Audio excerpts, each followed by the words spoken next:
Então, pessoal, dando prosseguimento, o que é deglutição, pessoal? O que é deglutição? A deglutição, então, vai ser um conjunto de mecanismos motores, os quais eles devem funcionar em perfeita coordenação, com o único objetivo de transferir o conteúdo que está na nossa região oral até o nosso estômago, contendo uma participação muito ativa da nossa faringe e do nosso esôfago. Bom, durante a nossa vida, a gente vai desenvolver dois tipos de deglutição, nas quais a gente pode chamá-las de deglutição primária e de deglutição secundária. Primeiramente, o que é deglutição primária? Deglutição primária, ela vai ocorrer no período de lactância. Qual que é esse período? No período em que a gente ainda está mamando no peito da nossa mamãe, ou, ou em uma mamadeira ou algo do tipo. É o período pré-eruptivo, um período em que a gente ainda não tem a presença dos nossos dentes. É nessa fase que a gente vai desenvolver a nossa habilidade de sucção. Então, vou resumir para vocês. O que é deglutição primária? Deglutição primária ocorre no período pré-eruptivo, quando a gente não tem dentes na região oral. Então, a gente trabalha desenvolvendo muito a nossa sucção. E nós temos também a nossa deglutição secundária, que vai ser aquela deglutição pós-eruptiva, que vai ser encontrada em adultos quando ocorrer a presença dos dentes. Ou seja, quando a nossa dentição estiver totalmente formada, pessoal. Com isso, o que seria então a nossa deglutição pré-eruptiva? Deglutição pré-eruptiva é aquela deglutição realizada pela sucção do mamilo ou da mamadeira, como por exemplo chupar o peito. Ou ainda, essa deglutição ela é uma habilidade inata. Lembrando, pessoal, o que significa uma habilidade inata? Inata quer dizer uma habilidade que nasce conosco, assim como a respiração, a deglutição e a sucção. Essas são as três habilidades inatas referentes à nossa fisiologia oral. Tá bom? Então, esta deglutição é inata e utiliza os músculos faciais como facultativos, isto é, os músculos faciais auxiliam no processo de sucção também, mas esta não é uma regra. Com isso, pessoal, nós temos então duas fases da nossa deglutição. Nós temos a nossa deglutição na infância e temos também a nossa deglutição na nossa vida adulta. Apenas lembrando que quando o bebê realiza o movimento de sucção no peito da mamãe, este ato de sucção vai liberar na mamãe um estímulo cortical. O que é um estímulo cortical? Um estímulo cortical é aquele que vai desencadear excitação, produzida então após a mastigação ou a sucção. Então, tanto a mamãe quanto o bebê, eles sentem prazer nesse movimento. Então, dando continuidade, nós vamos ter a nossa deglutição na infância. Primeiramente, nós temos a nossa fase de nascimento, que ocorre após o nascimento, ocorre uma necessidade de coordenar as funções de sucção, deglutição e respiração. É por isso que essas três habilidades inatas, elas são desenvolvidas durante a nossa infância, enquanto a gente ainda é pequenininho, para que evitem engasgamentos e o bebê aprenda a alternar as três funções. Nós temos também a nossa fase oral, que vai ser aquela fase em que o recém-nascido não tem a estabilidade mandibular necessária para realizar uma sucção madura. Mas então, Matsila, me explica uma coisa. Se ele não tem a habilidade necessária, ou seja, não tem a estabilidade necessária para realizar uma sucção madura. Como então que um bebezinho consegue realizar a sucção? Bom, um bebezinho ele consegue realizar a sucção porque existem almofadas de gordura. O que estas almofadas de gordura na região de bochecha vão fazer? As almofadas de gordura elas vão proporcionar firmeza à face e também estabilidade durante a sucção. É por isso que os bebezinhos possuem bochechas grandes. Isso não é apenas para deixar eles mais bonitinhos, elas têm uma importância fisiológica. São essas bochechas grandes que proporcionam estabilidade durante a sucção, dando firmeza a esse movimento e à face. Tá bom? Então, na nossa deglutição na infância, nós temos algumas fases, dentre as quais nós vamos ter a nossa fase faríngea, a nossa fase de transição, a qual eu vou explicar para vocês agora. Bom, pessoal, na fase faríngea é a fase em que já existe uma certa coordenação entre os movimentos inatos, ou seja, de sucção, respiração e também de deglutição. O bebê ele já consegue mais ou menos coordenar esses três movimentos, por conta de que os centros de deglutição e respiração já estabeleceram uma intercomunicação. Com isso, o bebê ele consegue estabelecer pequenas apneias durante a sucção. Lembrando, o que é uma apneia? Uma apneia é um intervalo da respiração, o qual vai ocorrer durante a nossa sucção. Então, quando o bebê está realizando uma sucção, ele inconscientemente para de respirar. Período este que dura mais ou menos 1 segundo. E nós temos também a nossa fase de transição, que vai ser aquela fase encontrada entre a ingestão dos alimentos de consistência líquida até atingir a mastigação. Então, a fase de transição ocorre desde a ingestão de alimentos de consistência líquida, como leite, até a fase de mastigação e de deglutição de alimentos sólidos. De novo, fase de transição ocorre entre a ingestão de alimentos líquidos até ele conseguir desenvolver uma mastigação e uma deglutição de alimentos sólidos.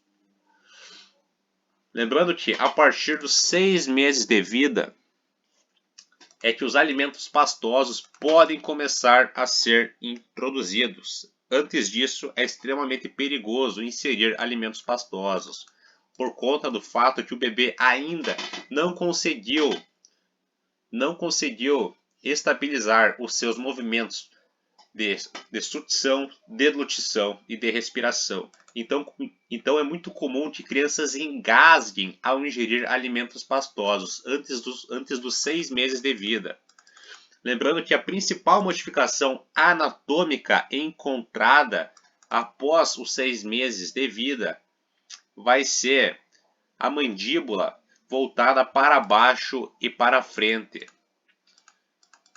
o qual vai ser a fase inicial ou ainda a modificação anatômica que vai auxiliar na formação dos dentinhos dessa criança. Então, resumindo, antes dos 6 meses de vida é extremamente perigoso proporcionar alimentos pastosos à criança. Alimentos pastosos só podem ser empregados após os 6 meses de vida. Com isso, dos 6 aos 9 meses de vida dessa criança, vai ocorrer então um melhor fechamento labial e também uma lateralização da língua para a preparação do bolo alimentar.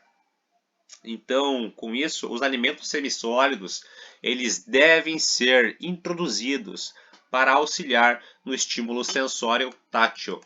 Então, dos 6 aos 9 meses de vida, deve-se começar a introduzir alimentos semissólidos, alimentos pastosos, porque eles vão auxiliar a criança a aprender a controlar melhor a sua deglutição e também ela vai aprender a preparar com o auxílio da língua o seu bolo alimentar. E com isso, dos 9 aos 12 meses de vida, a criança já possui um maior controle para mastigar e também para coordenar os seus movimentos durante a sua mastigação. Lembrando que o ato de mastigar ele fica completo aos 24 meses de vida. Então todo o processo de alimentação ele leva 24 meses, ou seja, 2 anos, para estar concluído, para que a criança aprenda de fato a alternar os movimentos de deglutição, respiração e deglutição. Tá bom? Dando continuidade então, nós vamos falar um pouquinho sobre a deglutição no adulto. Com isso, pessoal, nós temos alguns requisitos funcionais primordiais para que a deglutição no adulto aconteça da forma correta. Ou seja, alguns deles vão ser então a criação de um gradiente pressórico, ou seja, de uma pressão negativa na nossa região oral. Nós vamos ter também a prevenção do nosso refluxo antiaboral. O que seria o refluxo antiaboral? Seria a prevenção que o nosso organismo cria para que o conteúdo gastroesofágico não venha para cima, ele fique lá embaixo. Nós temos também a proteção das vias aéreas, que vai ser a nossa famosa apneia, que vai ser quando as vias aéreas se fecham para que ocorra o processo de deglutição. E por fim, nós temos a nossa inibição do nosso reflexo emético, ou seja, a inibição popularmente do vômito. De que forma que o corpo funciona para impedir que o vômito aconteça, que o reflexo emético aconteça.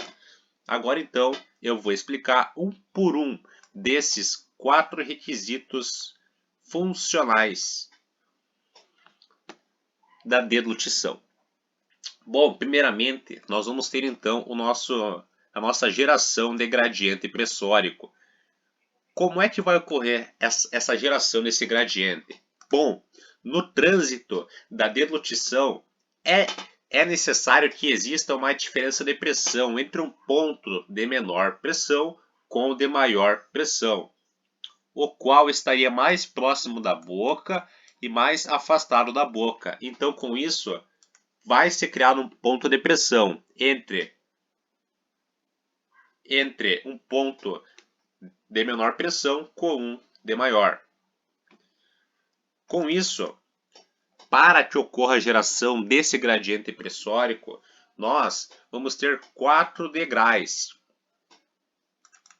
ou ainda posições que a nossa boca vai encontrar para que essa pressão seja formada. O nosso primeiro degrau vai ser a superfície da língua, aonde esse bolo alimentar ele vai ficar instalado. Com isso, vai ocorrer também a estabilização da base da língua. A língua precisa estabilizar esse bolo alimentar que está sobre ela.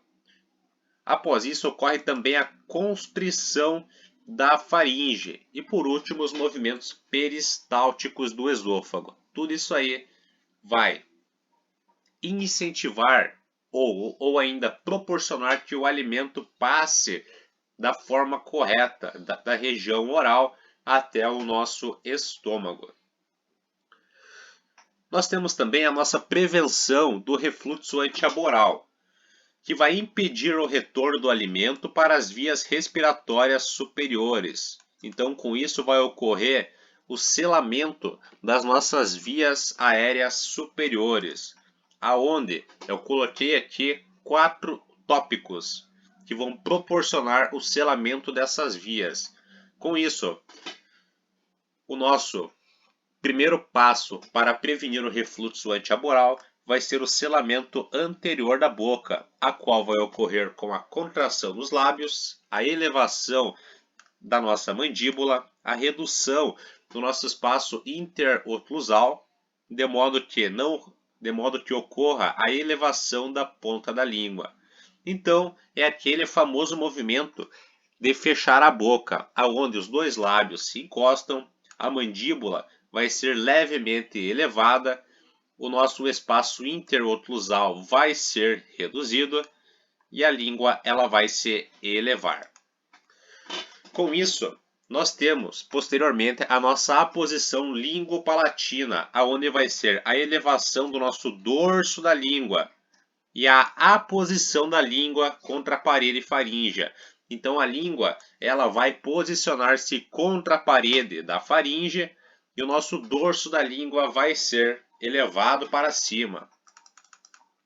Nós temos também a nossa contração do esfíncter esofágico superior. E por fim, a contração do nosso esfíncter esofágico baixo, ou do nosso esfíncter gastroesofágico, que vai ser então o nosso fechamento do esfíncter para que o conteúdo gastroesofágico não venha para cima, que ele fique lá no esôfago. Dando continuidade, então, nós vamos ter a nossa proteção das nossas vias aéreas, aonde vai ocorrer uma aposição do nosso palato mole contra a nossa parede faríngea, de modo que vão proteger as vias aéreas, impedindo que durante o ato da deglutição o alimento entre no canal incorreto. Assim, com a adução ou fechamento das pregas vocais e da nossa epiglote, o alimento passe pelo caminho correto e não entre nas nossas vias aéreas. Então, pessoal, a adução das pregas vocais e o fechamento da nossa epiglote são importantíssimos para que o alimento prossiga pelo seu caminho correto até o seu esôfago e a partir do esôfago seu estômago e assim por consequência.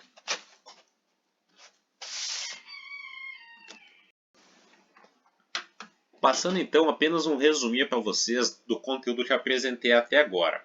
Eu expliquei para vocês que existem dois tipos de deglutição. Nós temos a nossa deglutição durante a nossa infância e nós temos a deglutição durante a nossa vida adulta, sendo que durante a nossa infância nós vamos desenvolver a nossa deglutição primária e a nossa deglutição secundária.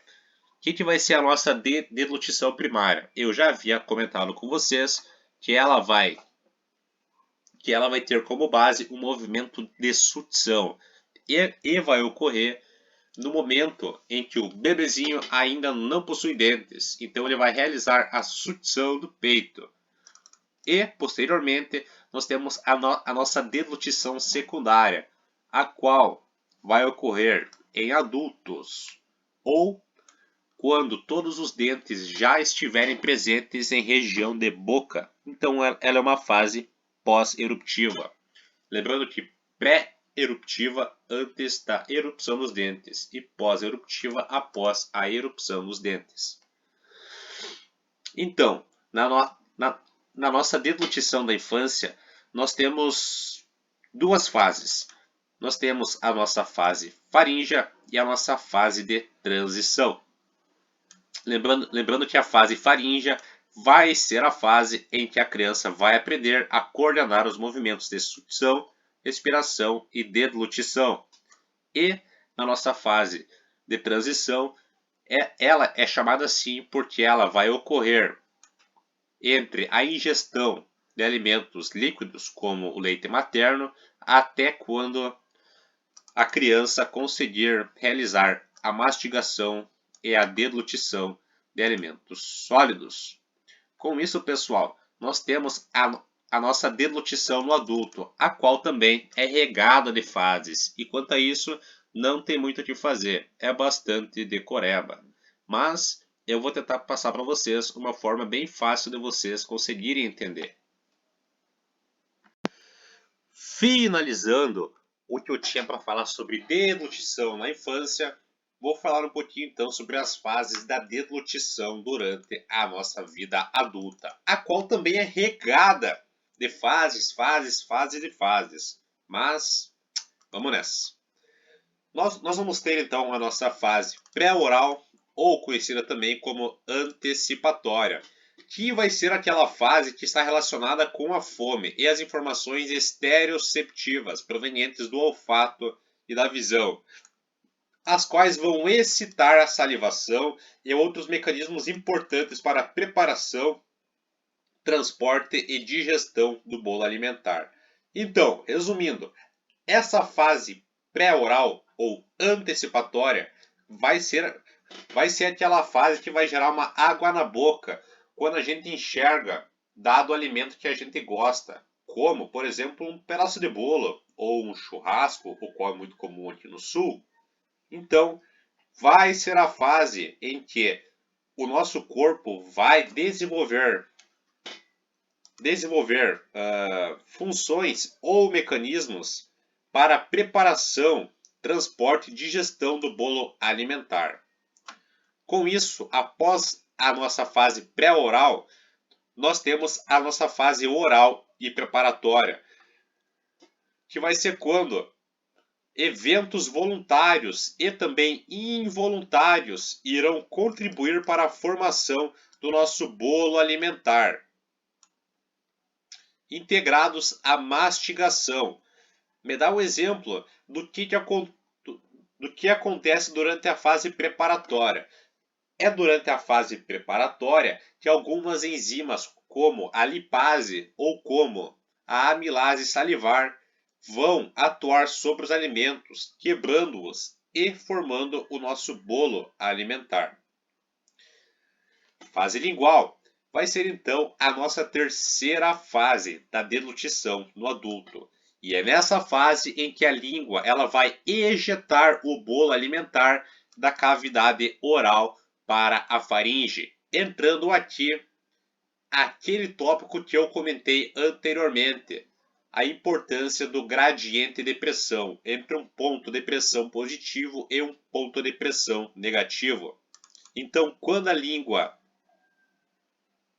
é voltada para o nosso palato mole, cria-se um ponto de pressão negativa e o alimento então vai escoar pela nossa cavidade oral até a nossa faringe. Com isso então, inicia a nossa fase faríngea, que vai ser então uma fase involuntária, na qual as vias aéreas superiores e também as inferiores vão ser protegidas por eventos, que vão incluir, por exemplo, o fechamento velo-faríngeo, fechamento da faringe e também o nosso fechamento da laringe, ocasionando uma pausa respiratória, ou ainda a famosa apneia da mastigação, a qual vai durar aproximadamente 1 segundo. Lembre-se disso, a apneia dura mais ou menos 1 segundo. E ela vai ser então o cessamento da nossa respiração, para que não ocorra o engasgamento. Visto que, pessoal, não tem como a gente respirar e mastigar ao mesmo tempo. Tu não consegue engolir algo e respirar ao mesmo tempo. Não tem como. Se ocorrer, você muito provavelmente irá se engasgar. Então, pessoal, não recomendo que vocês façam isso. Não tentem respirar enquanto vocês estiverem deglutindo algo, engolindo algo. Tá bom? Então, resumindo para vocês, aqui embaixo eu botei uns bizu, que é para vocês saberem que a fome e também as informações estereoceptivas provenientes do olfato e da visão vão dar inícios a movimentos voluntários e involuntários que estão relacionados com o preparo do bolo alimentar, seja esse, por exemplo, a salivação. Bom, então o nosso bolo alimentar vai ser ejetado da cavidade oral até a cavidade faríngea, ocorrendo fechamento velo-faríngeo e a nossa apneia da deglutição, a qual vai durar aproximadamente 1 segundo. E com isso o fechamento do esfíncter esofágico superior, impedindo que o conteúdo gastroesofágico vem até a nossa região oral. Com isso, além das fases, além daquelas fases que nós temos durante a deglutição no adulto, nós temos também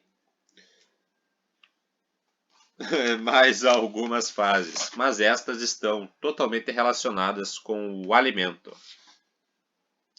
Como, por exemplo, nós temos um estágio de preparo, que vai ser o período em que o alimento é ensalivado e triturado durante a mastigação. Então, o estágio de preparo no adulto vai ser o período em que o alimento vai ser ensalivado, triturado e engolido durante a mastigação. Nós temos o nosso estágio de qualificação, que é o estágio que vai envolver a percepção do bolo alimentar em seu volume, consistência, densidade, grau de umidificação e outras características físicas e químicas. Então, vai ser aquela fase em que o bolo alimentar vai adquirir qualidade suficiente para ser deglutido de modo correto, como umidade, densidade e consistência. Nós temos também o nosso estágio de organização do nosso bolo alimentar, que é quando o bolo alimentar é posicionado sobre a língua e as estruturas osteomusculares se preparam para ejetá-lo. E, por fim, o nosso estágio de ejeção, que é quando o gradiente de pressão, juntamente com a língua, ejeta o bolo alimentar para a faringe. Então, resumindo para vocês, estágio de preparo é o estágio em que o bolo alimentar é ensalivado, triturado e mastigado. Estágio de qualificação é quando o bolo alimentar ganha as suas características que vão facilitar a sua deglutição.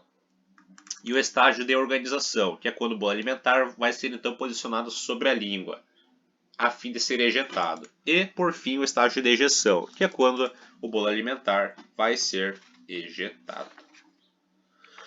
E, chegando próximo ao fim, nós temos um caso aqui de deglutição atípica. O que é uma deglutição atípica? A deglutição atípica ocorre no momento em que existe uma movimentação inadequada da língua ou de outras estruturas que participam da deglutição. Todavia, sem que haja uma alteração morfológica na cavidade oral. E nós temos também a nossa deglutição nos nossos vovós. A deglutição dos nossos idosos. Assim como vocês já devem saber, tudo que acontece relacionado aos idosos é sempre mais lento, sempre mais demorado. Com isso, existe uma demora para realizar a deglutição, como, por exemplo, uma lentidão para formar e processar o bolo alimentar, um atraso para iniciar a fase faríngea, uma diminuição da produção de saliva e também em sua qualidade. A saliva ela perde um pouco da sua qualidade. E também uma diminuição da força da mordida, ou seja, das forças mastigatórias, o que vai acabar resultando em uma mastigação menos eficiente, prejudicando a fase oral preparatória da nossa deglutição, ou seja, prejudicando a mastigação e a quebra dos alimentos e a sua trituração. E para finalizar, pessoal, eu coloquei aqui um tópico chamado usuários de próteses totais removíveis, ou seja, de que modo a deglutição pode ser afetada apenas por conta da presença de próteses totais removíveis. Como vocês devem saber, a ausência de dentes naturais acaba afetando a presença de receptores periodontais. Com isso, a redução de receptores reduz também a captação das informações sensitivas. Com isso, a língua também é afetada e passa a ter que se adaptar com algumas situações. Sejam estas, por exemplo, a perda de força propulsiva e também impactos na sua deglutição. Aqui abaixo eu coloquei algumas influências que podem interferir na deglutição, melhorando-a ou piorando-a. Em primeiro lugar, eu coloquei o número de dentes. Assim como vocês devem imaginar, o número de dentes é extremamente importante para que ocorra uma boa deglutição. Ou seja, é importantíssimo que o indivíduo tenha uma boa saúde oral e a presença de todos os dentes. Caso contrário, toda a deglutição, a mastigação e também a digestão dos alimentos passa a ser prejudicada. E também o tipo de reabilitação oral empregada. O que é isso, Matsila? Bom, o que seria reabilitação oral? Seria o uso de próteses ou de implantes ou ainda dentaduras, né, pessoal? Então, é quando o indivíduo necessita do uso de próteses dentárias. Com isso, a gente entende o quê?